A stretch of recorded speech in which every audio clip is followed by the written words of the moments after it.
안녕하세요. 저는 두돌된 남자 아기를 키우고 있는 30대 주부입니다. 신우의 이간질 때문에 요즘 계속해서 남편하고 사이가 좋지 못합니다. 남편과 저는 아이러니하게도 신우의 소개로 만났습니다.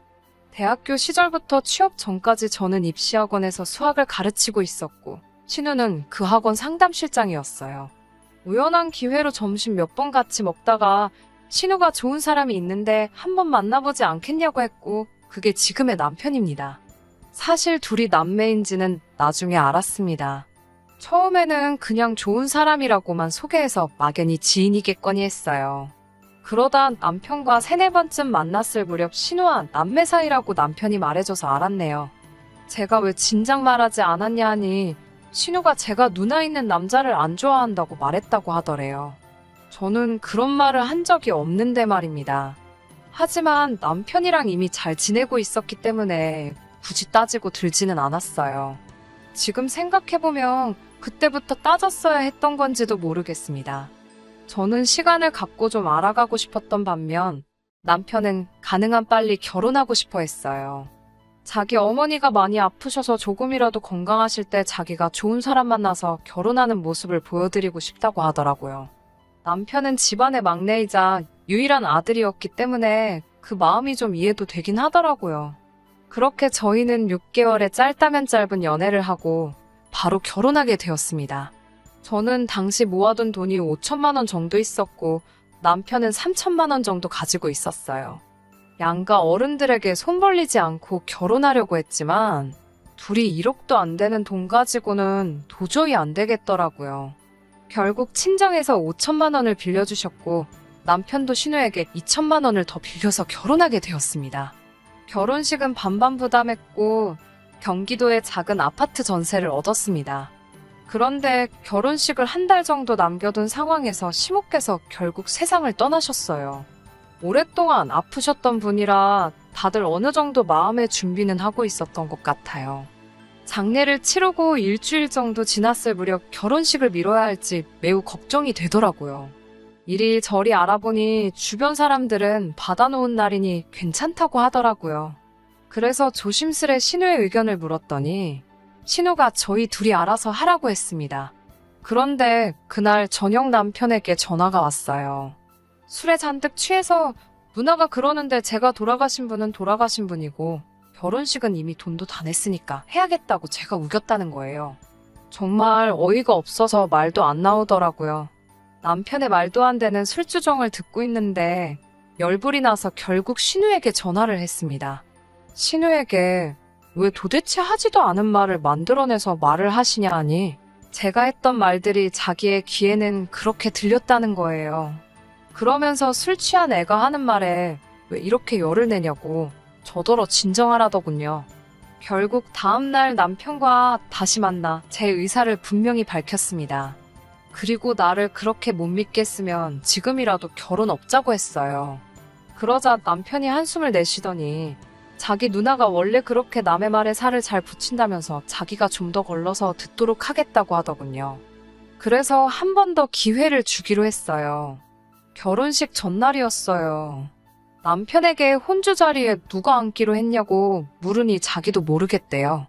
누나가 알아서 한다고 했다는 거예요. 신경 쓸 일이 너무 많아서 그래 알아서 잘하겠지 자기 동생 결혼식인데 생각하고 더 알려고도 안 했어요.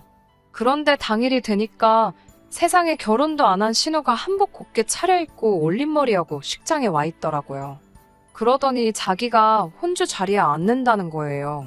저희 친정 부모님도 황당해서 뭐라 말도 못 하시더군요. 그런데 신우는 너무나 태연하고 당당했습니다. 자기가 저희 결혼할 때 2천만 원이나 대줬고 시모도 안 계시니 자기가 시모 노릇을 해야겠다고요. 곧 시기 시작인데 그걸로 왈가왈부할 수도 없고 결국 신우 뜻대로 신우가 혼주석에 앉아서 결혼식 올렸습니다. 화촉점화도 신우가 했고요. 멀쩡하게 시이모님도 시고모님도 다 살아계시는데 이 글을 쓰는 지금까지도 도통 이해가 안 됩니다. 나중에서야 알게 된 사실인데 시이모님, 시고모님 전부 다 자기한테 부탁을 안 했을 뿐이지 당연히 친척 중 누군가가 그 자리를 채우는 걸로만 알고 있었다고 하셨어요. 그 누구도 그 자리에 신우가 떡하니 앉아있을 거라고는 예상도 못했다고 합니다. 아무튼 신우가 던져주는 밤 대추까지 받으며 패백도 끝냈어요. 주변 사람들 모두 쑥덕거리는 게 제 눈에는 너무 잘 보이는데 신우는 뿌듯한 표정으로 눈물까지 흘리면서 손님들 배웅을 하고 있었습니다. 정말 누가 보면 신우가 남편 키워서 장가 보내는 줄 알겠더라고요. 결혼식 이후로 신우는 슬슬 이것저것 저에게 요구하는 것이 많아졌어요. 정확히 말하면 무슨 드라마에도 안 나올 시모 노릇을 하려고 들더라고요. 일주일에 2번은 전화해서 어떻게 사는지 보고를 하래요. 보고는 무슨 보고냐고 저는 그렇게 할 생각 없다고 남편에게 딱 잘라 말했어요. 뭐가 그렇게 눈치가 보이는지 남편은 일주일에 몇 번은 신우에게 전화를 꼭 하더라고요. 그러다 자기도 지쳤는지 며칠 안 하기 시작했고요. 남편이 전화를 안 하니까 이제 밤낮 주말을 가리지 않고 저희에게 아무 때나 연락을 해왔습니다. 둘 다 전화라도 안 받으면 난리가 납니다. 한 번은 신우가 아기 사진 좀 보내달라고 하길래 선물로 들어온 아기 옷을 입혀서 사진을 찍어 보냈어요.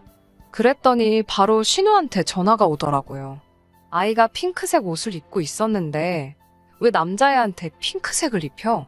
남자애가 여자 옷 입으면 출세 못한다는 소리 못 들어봤어? 작은 행동 하나에도 신경 좀 쓰고 생각 좀 해가면서 해. 우리 부모님이 살아계셨으면 아주 홍구멍이 났을 거야 라고요. 남편이 선물로 들어온 옷이고 옷이지 무슨 그런 미신을 믿냐며 뭐라고 하는데도 신우는 자신의 뜻을 굽히지 않더라고요. 그리고 신우의 무례함은 점점 더 도를 지나쳤어요. 남편의 집안은 차례와 제사를 지내는 집안이었고 저는 유일한 며느리였기 때문에 제가 그 일을 담당해야 하는 건 어찌 보면 당연한 일이었습니다. 저도 그 부분에 대해서 불만은 없었어요. 게다가 남편도 소박하고 단촐한 상을 원하더군요. 덕분에 저는 삼색나물과 동태전 정도만 하면 됐어요. 밥과 국은 남편이 담당했고요. 그리고 시모의 첫 제사상을 지낸 후 신우가 남편에게 보낸 문자를 우연히 보게 됐어요. 남편이 신우에게 엄마 첫 제사인데 얼굴도 안 비추는 건 너무한 거 아니냐며 제사상을 사진 찍어 먼저 보냈더라고요. 그러자 신우가 상차림이 이게 뭐냐면서 올케가 우리 집안 무시하는 건 알고 있었는데 이 사진 보니까 정말 한마디 해야지 안 되겠다고 답장이 와 있었어요.